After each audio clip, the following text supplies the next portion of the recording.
Hello, this is my presentation on interpersonal communications for Liberty University HSCO 508. My name is Byrd and I'm 39 years old. I've been in the Air Force for 20 years and I'm preparing for retirement, completing my degree at Liberty University.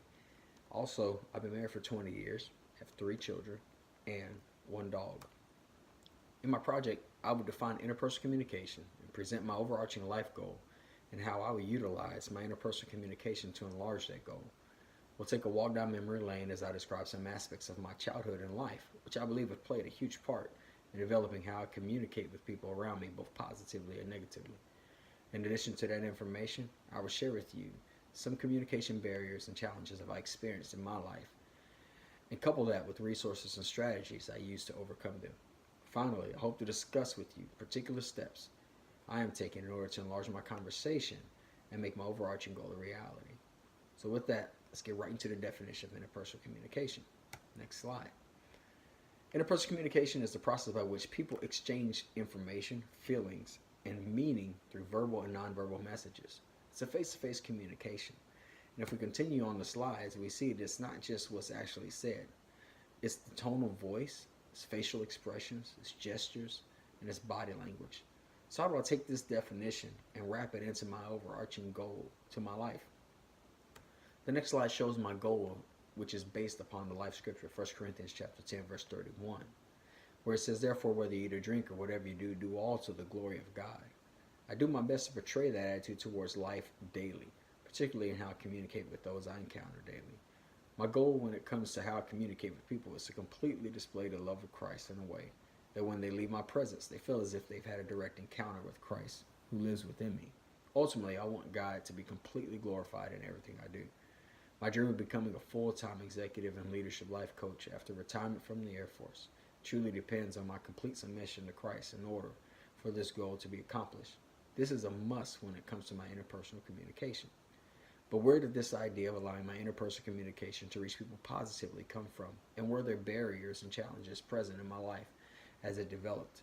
As I mentioned before, we're going to take a little walk down memory lane in the life of me. So let's go for a stroll. The next slide will show you this. I grew up in a small town just south of Dallas, Texas. And I've always been proud to be a Texas grown boy who loves the Dallas Cowboys, Texas Rangers, Clarice Tinsley.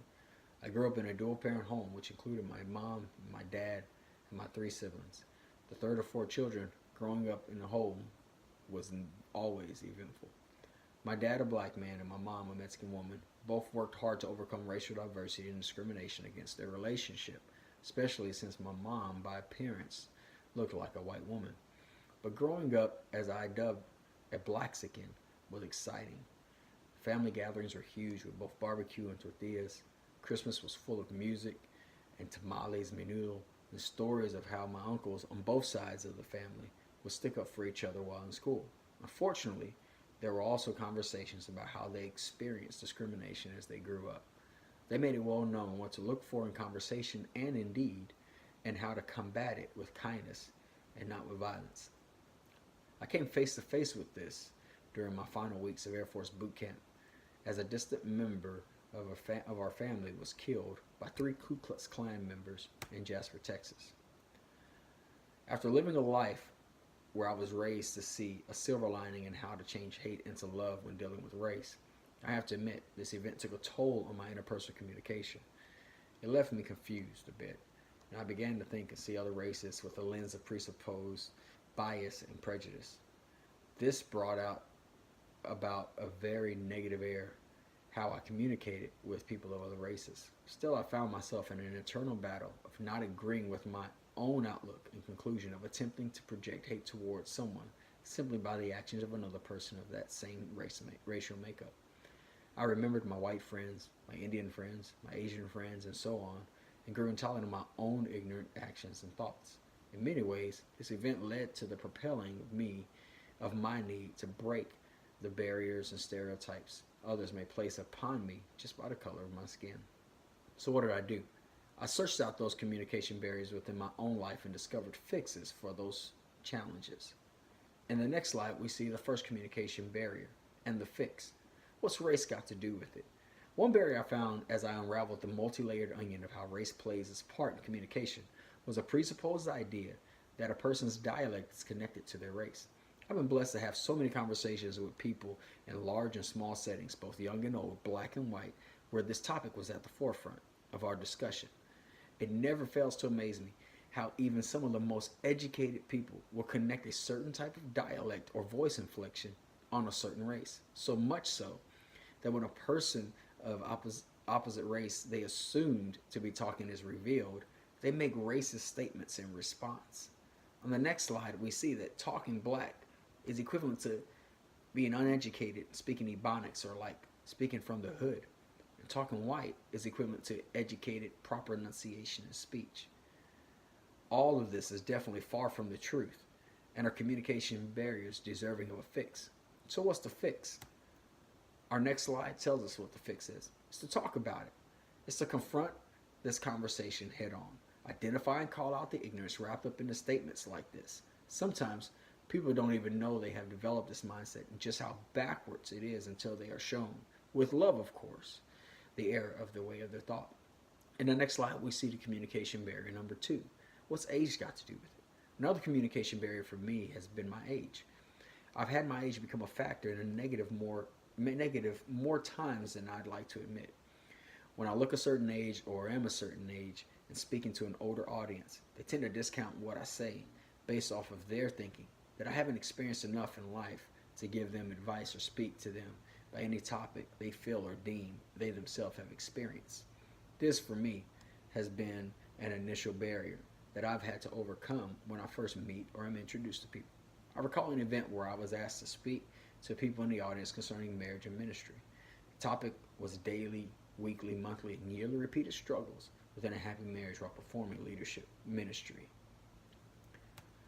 In the next slide, we see the fix. The looks I received from the people when I was talking who were a lot older than me, if they could, would have cut me in half on the stage. But the one thing I found for me as a fix is to acknowledge their assumption or the possibility of the crowd assuming and use it to my advantage. I did this by giving hints here and there on the fact that I've been married for 20 years, pastored 2 churches, and have been in ministry for over 15 years. In the last slide, we see communication barrier number 3. What's I got to do with it? This was a huge challenge for me. God has blessed me to experience a lot of things in my life, both in and out of the military, and with that comes a lot of input, advice, and proper critique or counseling I could give from many people who come with their issues and challenges. However, I've found in the past that I was the only one telling the story. I was wrapping up my advice into stories about me when it needed to be about the person seeking counsel and not me. Byrd Allen clearly states that if while listening to a coworker share their problems with us, our first reaction is to feel as if we have to take responsibility of solving them, then we are wasting our energy. Why else would I tell the story on top of their story? Not so much for the one-up factor, but because I want to present to them the idea that I've been through something similar and have experienced the solution. But this is not what I'm here for. A great listener understands, as Byrd Allen continues, that a request for listening is not necessarily a request for giving advice. In our next slide, we see the fix for this. It's just to be a great listener first, then a fixer if requested. I found that when I totally listen and only provide feedback which states what I heard in order to confirm my comprehension, the person communicating with me feels important and legitimized in their conversation. Byrd Allen agrees with this statement. But as I mentioned before, it is what I'm saying in response which I have learned to be careful of. I don't give my point of view from my experiences unless specifically asked.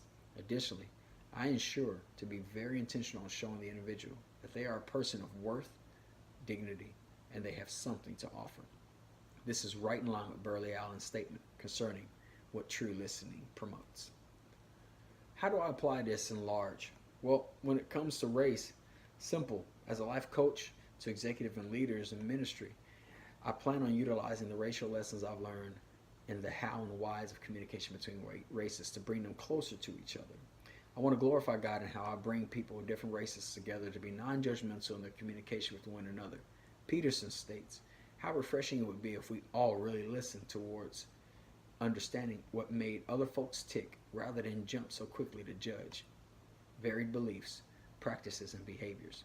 For me, This is truly a goal I would love to achieve, and therefore bridge the gap between Sunday morning worships, weekly Bible studies, and Christian fellowship, which has developed simply by the delineating factor being the color of your skin. The next slide, how would I deal with the age? Well, what about our age? I want to always check myself and not allow my own assumptions of what they might assume about me to dictate how I interact with the crowd of people. I always pray for God to present me as I truly am, a vessel willing to be utilized by Him in any capacity He deems fit.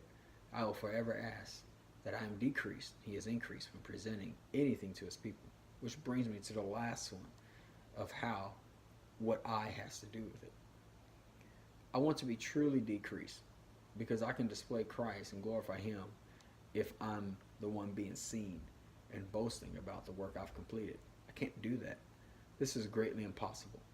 I will continue to remove myself from the equation and present God in the forefront of my life in order to glorify His name forever.